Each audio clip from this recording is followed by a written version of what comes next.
Share மார்க்கெட்னா அது ஒரு அ அ சூதாட்டம். ஷேர் மார்க்கெட்னா கேம்பிளிங் இப்படி நம்ம கேள்விப்பட்டிருப்போம். இந்த மாரி நெறைய கட்டுக்கதைகள் வந்து அ மார்க்கெட்ட பத்தின இருக்கு. ஷேர் மார்க்கெட்ட பத்தி கட்டுக்கதைகள் இருக்கு. மக்கள் பேசிட்டு இருக்காங்க.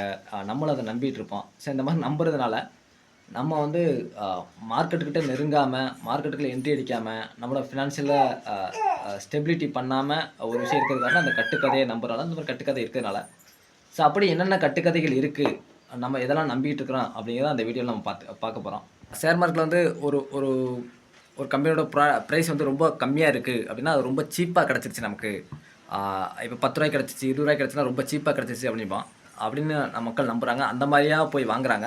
அது ரொம்ப ரிஸ்க் அதிகம் அப்படின்னு சொல்ல வர்றாங்க. அது மாரி ஹையா இருந்துச்சு அப்படின்னா, அது வந்து அ ரொம்ப எக்ஸ்பென்சிவ். ரொம்ப அதிக விலை குடுத்து வாங்குறோம் அப்படின்னு சொல்றாங்க. ஆனா, நம்ம நெறைய விஷயங்கள் பார்த்துருப்போம். நெறைய பேர் படிச்சவங்களும் சரி, நான் முன்னாடி அங்க இருந்தப்ப இருந்தவங்களும் சரி, நெறைய வந்து பென்னி ஸ்டாக்ஸ்ன்னு சொல்லிட்டு ரூ. 10, 10 ரூ. 5, 5 ரூவாய்க்கெல்லாம் வாங்குவாங்க. அதுக்கப்புறம் அது வந்து எனக்கு தெரிஞ்சு இப்ப கூட சொல்றாங்க. இப்போ 1 வருஷம் ஆச்சு, 2 வருஷம் ஆச்சு, 3 வருஷம் ஆச்சு. இன்ன வரைக்கும் அது ரேட் ஏறவே இல்லன்னு சொல்லுவாங்க. கம்மியா வாங்குறனால நமக்கு ரிஸ்க் அதிகம். அது ஏறுமா என்ன சொல்ல முடியாது. அது அப்படியே காணாம கூட போகலாம். அதேமாரி எம்ஆர்எஃப் டயர் வந்து 1000, 2000, 3000, 10,000, 20,000, 1,00,000, 2,00,000, 3,00,000, 10,00,000 அப்படி 1,00,000த்துக்கு பக்கத்துல வந்துச்சு. 1,20 பக்கத்துல வந்துருச்சு. இதெல்லாம் எப்படின்னா ஹையா இருக்கும்போது கூட நம்ம வாங்கலாம். ஆனா நம்ம பார்க்க வேண்டியதெல்லாம் பிரைஸ் வந்து ஹையா இருக்கா, லோவா இருக்கா அது நமக்கு தேவையில்ல. நம்ம அதோட குவாலிட்டி என்ன? அது அந்த அந்த அந்த கம்பெனி அதுக்கப்புறம் என்ன பிளான்ல இருக்கு? அப்படி ஒரு விஷயத்த நம்ம பார்த்து போம்போது, நமக்கு லோ அ பிரைஸ் வந்து ஹை அது நம்ம பார்க்க தேவையில்ல அப்படின்னு சொல்றாங்க. அப்படி பார்க்கறனால நம்ம நெறைய கம்பெனி நல்ல கம்பெனியா வாங்காம விட்டுருவோம். தேவையில்லாத தப்பான கம்பெனில போய் நம்ம மாட்டிக்குவோம் அப்படின்னு சொல்றாங்க. இது ஃபர்ஸ்ட் பாயிண்ட். நம்ம வந்து பிரைஸ் கம்மியா இருந்தா ரொம்ப சீப்பா கிடைக்குது. பிரைஸ் ஹையா இருந்தா ரொம்ப அதிக தொகை குடுத்து வாங்குறோம் அப்படின்னா, அந்த விஷயத்த நம்ம பார்க்கக்கூடாதுன்னு சொல்றாங்க. அதுக்கப்புறம் 2வது கட்டுக்கதை என்னன்னா, லோ பி ரேஷியோ வந்து ரொம்ப லோவா இருந்தா, அது சீப்பஸ்ட்ன்னு சொல்றாங்க. ஏன்னா வெறும் பிஇ ரேஷியோ வச்சு நம்ம ஒரு கம்பெனி ஃபுல் பிக்சர் நமக்கு தெரியாது. அதோட குவாலிட்டி தெரியாது. அது ஹை ரிட்டர்ன்ஸ் குடுக்குமா? லோ ரிட்டர்ன்ஸ் குடுக்குமா? அது நமக்கு தெரியாது. அதனால அத மட்டும் வச்சு நம்ம வாங்கக்கூடாது. அதுக்கு பின்னாடி மேனேஜ்மென்ட் என்ன பிளான் இருக்கு? என்ன மாரி ரிட்டர்ன்ஸ் வருது? இந்த மாரி விஷயங்கள்லாம் நம்ம பார்த்துட்டு, அதோட குவாலிட்டி, அதோட மேனேஜ்மென்ட்ட பத்தி தெரிஞ்சதுக்கு அப்புறம் நம்ம வாங்குறது தான் கரெக்ட்டா இருக்கும் அப்படின்னு சொல்றாங்க. அ அதுக்கப்புறம் நம்ம வந்து 52 வீக் ஹை வாங்குறது ரொம்ப சேஃப் இல்ல அப்படின்னு சொல்லுவாங்க. அது மாரி 52 வீக் லோல வாங்குனோம்னா, நம்ம வந்து அ அதுக்கப்புறம் கம்பெனி கண்டிப்பா ஏறும் அப்படின்னு சொல்லுவாங்க. இது வந்து நான் இதுக்கு முன்னாடி இருந்த மென்டாரோட லெசன்லேயே இது இருக்கும். இந்த பாயிண்ட். அ அதுக்கப்புறம் நானும் வெளியில வந்து இதுக்கப்புறம் நெறைய கத்துக்க ஆரம்பிக்கவும் தெரிஞ்சது. இது வந்து பொய் அப்படின்னு. ஏன்னா 52க்கு 2000த்துல இருந்த எம்ஆர்எஃப் ஸ்டாக்கா இருக்கட்டும், இன்னைக்கு 1,20,000க்கு வந்திருக்கு அப்படின்னா, அது 52 வீக்ல வாங்குனவங்க 52 வீக்ல அடுத்தடுத்து அதிகமாயிட்டே இருந்ததுனால தான். அதே மாரி நெறைய கம்பெனி 52 வீக்ல வாங்குனதுக்கப்புறம் சுத்தமா காணாமயே போயிரும். நம்ம எப்பவுமே அந்த விஷயத்த அந்த அந்த பாயிண்ட்ட வச்சு நம்ம வாங்கவே கூடாது அப்படின்னு சொல்றாங்க. நம்ம அத நம்புறதுனாலயும் நம்ம நல்ல கம்பெனிய மிஸ் பண்ணிடுறோம். தேவையில்லாத ரிஸ்க்ல போய் மாட்டிக்கிறோம் அப்படின்னு சொல்றாங்க. இது அடுத்த கட்டுக்கதை.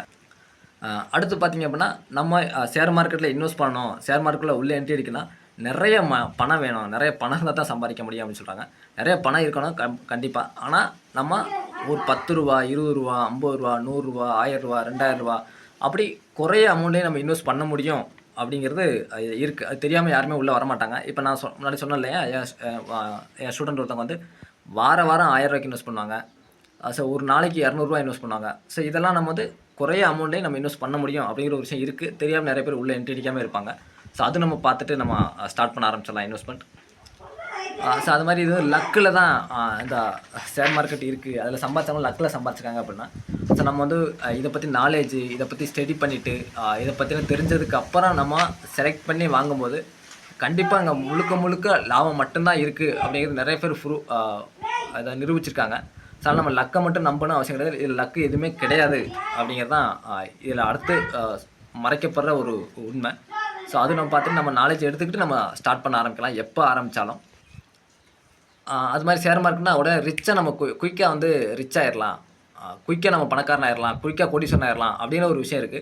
அப்படி ஓவர் நைட்ல ஆனவங்க யாருமே கிடையாது. இப்போ இங்க இன்வெஸ்ட்மென்ட் பண்ணி ஷேர் மார்க்கெட்ல சம்பாரிச்சவங்க லிஸ்ட் எடுத்து பார்த்தாங்கன்னா, அவங்க காலங்காலமா வெயிட் பண்ணியிருப்பாங்க. காலங்காலமா அதில இருந்திருப்பாங்க. காலங்காலமா வந்ததுக்கப்புறம் தான் அதில சம்பாரிச்சு இன்னைக்கு பெரிய ஜாம்பவான் ஆயிருப்பாங்க. ஸோ அதனால் இதில் குயிக்காக அடையிற ஒரு விஷயம் இங்கே இன்ன வரைக்கும் நடக்கலை. அப்படி இருந்துட்டு அப்படி வந்தால் கூட அவங்க டக்குன்னு காலி ஆகிடுவாங்க, காணாமல் போயிடுவாங்க. ஸோ அந்த விஷயத்தையும் நம்ம வந்து நம்ப வேணாம். நம்ம அதில் எவ்வளோ டைம் அதில் உள்ளே இருக்கிறோம், எவ்வளோ நாள் உள்ளே இருக்கோம், எவ்வளோ பணத்தில் நம்ம உள்ளே இருக்கிறோம். ஸோ இந்த விஷயம் தான் நம்மளை வந்து கோடீஸ்வரன் ஆக்கும் இந்த ஷேர் மார்க்கெட்டில். ஸோ அதனால் நம்ம போட்டோம்னா இன்றைக்கி சம்பாதிச்சலாம், ஓவர் நைட்டில் சம்பாதிச்சலாம் அப்படிங்கிறது இங்கே எதுவுமே கிடையாது. ஸோ அடுத்த விஷயங்கள் வந்து மார்க்கெட் வந்து டைம் பண்ண தெரிஞ்சிருக்குன்னு சொல்லுவாங்க. அதாவது கரெக்டான டைம் பார்த்து நம்ம இன்வெஸ்ட் பண்ணிட்டா அதில் சக்ஸஸ் ஆகிடலாம் அப்படின்னு சொல்லுவாங்க. ஸோ அப்படி இங்கே எதுவுமே இல்லை.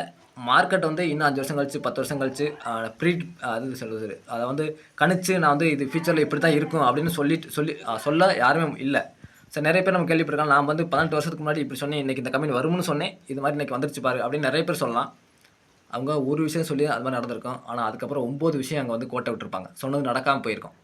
ஸோ அதனால் எல்லாத்தையும் பார்க்கும்போது அப்படி யாராலையும் அதை கணிச்சு சொல்ல முடியாது. இன்ன வரைக்கும் அப்படி ஒரு ஆள் இல்லை அப்படின்னு தான் இதில் சொல்கிறாங்க. ஸோ அதனால் அந்த கரெக்ட் டைமுக்கு போகணும் அப்படிங்கிறது எதுவுமே கிடையாது. ஸோ அந்த விஷயங்கள் பார்த்து நம்ம எப்போ வேணாலும் ஸ்டார்ட் பண்ணலாம். நம்ம கம்பெனி ஸ்ட்ராங்கான கம்பெனியாக, பேசிக் ஸ்ட்ராங்காக இருக்கா, ஃபண்டமெண்டல் ஸ்ட்ராங்காக இருக்கா, இதை மட்டும் பார்த்துட்டு நம்ம இன்வெஸ்ட் பண்ண ஸ்டார்ட் பண்ணலாம். ஸோ அடுத்த மிச்சம் என்ன சொல்கிறாங்க, கட்டுக்கதை என்ன சொல்கிறாங்கன்னா, ரிஸ்க் வந்து இதில் ஜாஸ்தியாக இருக்குது அப்படின்னு சொல்கிறாங்க. கண்டிப்பாக இது ஷேர் மார்க்கெட் வந்து ரோலர் கோஸ்டர்னு சொல்லுவாங்க. ஸோ ஏறும் இறங்கும், ஏறும் இறங்கும், ஏறும் இறங்கும். ஆனால் ஒரு லாங் டேர்ம் நம்ம ஹோல்டு பண்ணி வச்சுட்டு லாங் டேர்ம் நம்ம வெயிட் பண்ணோம்னா அது வந்து முழுக்க நமக்கு லாபம் மட்டும்தான் கொடுத்துருக்கு இந்த லாங் டேர்மாக பார்க்கும்போது. அதனால் நம்ம வந்து ரோலர் கோஸ்டராக இருந்தாலும் நம்ம ஆடாமல் அசையாமல் குரோத்தை நோக்கி வெயிட் பண்ணிட்டு இருக்கும்போது அது அங்கே பெரிய ஒரு குரோத் தான் கொடுத்துருக்கு அந்த மாதிரி லாங் டேர்மாக பண்ணவங்களுக்கு. ஸோ நம்ம லாங் டேர்ம் பண்ணும்போது அதெல்லாம் பார்க்க தேவையில்லை. அது ஏறும் இறங்கும். ஓவரால் பார்க்கும்போது நமக்கு வளர்ச்சி மட்டும்தான் இருந்திருக்கு. ஸோ அந்த விஷயங்கள் நம்ம நம்பி நம்ம ஒதுங்கி இருக்க வேணாம் அப்படிங்கிறதா இந்த பாயிண்ட்டு. அது மாதிரி இதுக்கு முன்னாடி என்னோடய மென்டார் சொல்லுவார், இல்லை ஹிஸ்ட்ரியை பாருங்கள், இதுக்கு முன்னாடி ஒரு 5 வருஷம் கம்பெனி சூப்பராக இருந்துச்சு அப்படின்னா இதுக்கப்புறம் 5 வருஷம் நல்லா தான் இருக்கும் அப்படின்னு சொல்லுவாங்க. அதாவது ஃபாஸ்ட் நல்லா இருந்தால் ஃபியூச்சர் நல்லா இருக்கும் அப்படின்னா. ஸோ நிறைய கம்பெனி ஃபாஸ்ட்டில் நல்லா இருந்த கம்பெனி ஃபியூச்சரில் காணாமல் போயிருக்கு. அதுக்கு ஒரு விஷயம், அவங்க மேனேஜ்மெண்ட் சரியில்லாமல் போயிருக்கலாம், அவங்களோட பிளான் சரியில்லாமல் போயிருக்கலாம். இந்த மாதிரி அந்த ஃபண்டமெண்டலாம் ரொம்ப ஸ்ட்ராங்காக இல்லை அப்படின்னா நடக்காமல் போகலாம். ஃபாஸ்ட்டில் வந்து சரியில்லாத கம்பெனி, ஃபாஸ்ட்டில் ஒஸ்ட்டாக இருந்த கம்பெனி கூட ஃபியூச்சரில் குரோத் ஆகும். இது எப்போ அப்படின்னா நம்ம அதோட ஃபண்டமெண்டலும் அதோட மேனேஜ்மெண்ட்டை பற்றி நம்ம தெரிஞ்சிக்கும் போது அப்படி தான் நம்ம பார்க்கணும் வச்சு நம்ம ஃபாஸ்ட்டு ஃபியூச்சர் அப்படி எதுவும் கிடையாது. ஸோ அந்த விஷயங்கள் நம்ம கவனமாக எடுத்துக்கிட்டு அந்த மாதிரி ஃபண்டமெண்டலை வந்து நம்ம கவனிக்க ஆரம்பிக்கலாம். ஸோ அதுக்கப்புறம் நம்ம வந்து ரொம்ப லேட் பண்ணிட்டோம், முன்னாடி அதான் சரி 5 வயசில் 20 வயசில் 30 வயசில் இன்வெஸ்ட் பண்ணியிருக்கணும், இப்போலாம் ரொம்ப டைம் எடுத்துட்டோம் இன்வெஸ்ட் பண்ணக்கூடாது, அப்படி எதுவுமே கிடையாது. இதுக்கு இப்போ இன்வெஸ்ட் பண்ண ஆரம்பித்தாலே அடுத்த 5 வருஷம் 10 வருஷம் 5 வருஷத்தில் நம்ம நினச்ச ஃபினான்ஷியல் ஃப்ரீடம் அடைய முடியும். அது நம்ம இப்போ ஸ்டார்ட் பண்ண கூட முடியும். நம்ம வந்து அதுக்கு நம்ம இந்த ஏஜுக்கு ஏற்ற மாதிரி நம்ம பிளானை மாற்றி பண்ணும்போது நம்மளால் சீக்கிரம் அந்த ஃபினான்ஷியல் ஃப்ரீடம் அடைய முடியும். ஸோ டைம் லேட்டு அப்படி எதுவுமே கிடையாது. நம்ம இப்போ நமக்கு நாலேஜ் கிடச்சிச்சா, இப்போ நம்ம பண்ண ஸ்டார்ட் பண்ணுற நம்ம சுச்சுவேஷன் வந்துருச்சுன்னா நம்ம யோசிக்காமல் ஸ்டார்ட் பண்ண ஆரம்பிச்சிடலாம். நம்ம அதை பற்றி தெரிஞ்சுக்கிட்டு நாலேஜ் எடுத்துக்கிட்டு ஸ்டார்ட் பண்ணுறது மட்டும் தான் நம்மளோட வேலை. இதில் அந்த வயசு கூட ஆயிடுச்சு லேட் ஆயிடுச்சு அப்படி எதுவும் நம்ம பார்க்க தேவையில்லை அப்படிங்கிறதான் இதில் அடுத்து மக்கள் நம்புகிற அந்த ஒரு விஷயம். Thank you all. நம்ம அடுத்த வீடியோவில் அடுத்த பாயிண்ட்ஸை பற்றி நம்ம பார்க்கலாம்.